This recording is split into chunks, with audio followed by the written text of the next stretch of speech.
Góðan daginn nemendur, núna erum við að fara að læra heiltölu deilingu. Og í heiltölu deilingu þá notum við alltaf gagnatægið int. Við notum virkja sem lítur út eins og prósentumerkið og þessi virki hann kallast módulus og hann notaður til að fá afgang í deilingunni. Af því í heiltölu deilingu erum við alltaf að vinna með afganginn líka.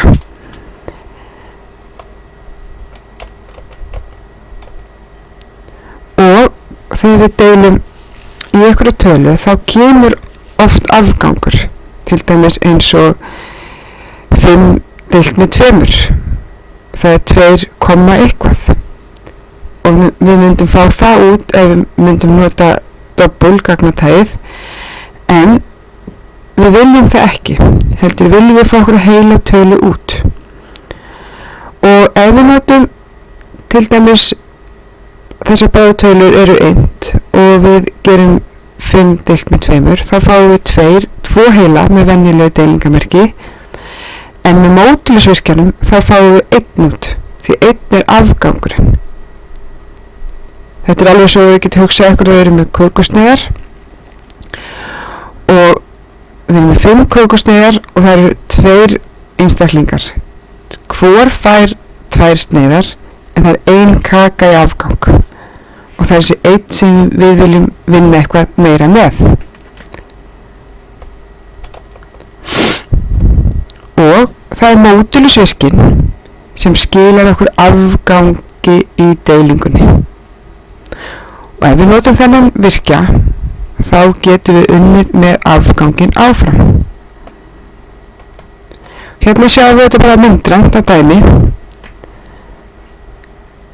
300 deilt með 12 eru 25 heilir og engin afgangur. 27 deilt með 2 eru 13 og það er 1 í afgang. Það er oft ágætt að sjá að pæla í þessu út frá þessari uppsetningu. Það er alltaf þessi afgangur sem við viljum vinna með. Og hérna er bara dæmi.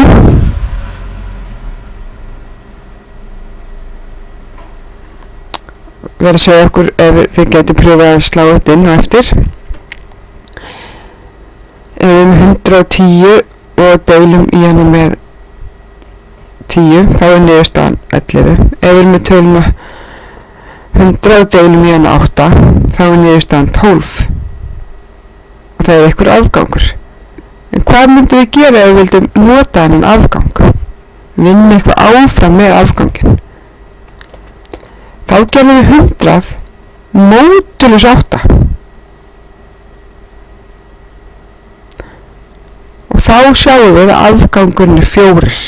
Og við getum þá unnið eitthvað meðan áfram. Og hérna sjáum við að hérna er svona einfalt dæmi notkun.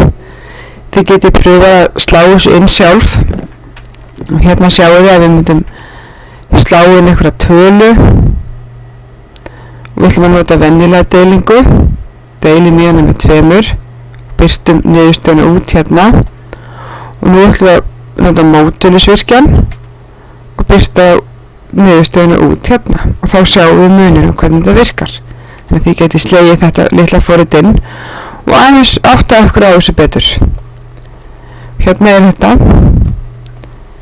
Ef ég slægi inn töluna 9 og deili inn með 2, þá er náttúrulega 4 heilir sem kemur út úr því. Við þurfum að taka eftir hérna. Og þetta skiptir miklu máli í heiltölu deilingunni að nota int gagnatægið. Muna það. Annars ef við notum doppul þá fáum við náttúrulega út kommutölu og við viljum það náttúrulega ekki í þessu tilfelli. Við viljum alltaf fá út einhverja heila tölu. Þannig hérna sjáum við. Slóin 9 deilt með 2 er 4. En ef ég gerum 9 módulus 2 þá fá ég 1 út. Þarna sjáum við muninn. Og nú takk fyrir í dag.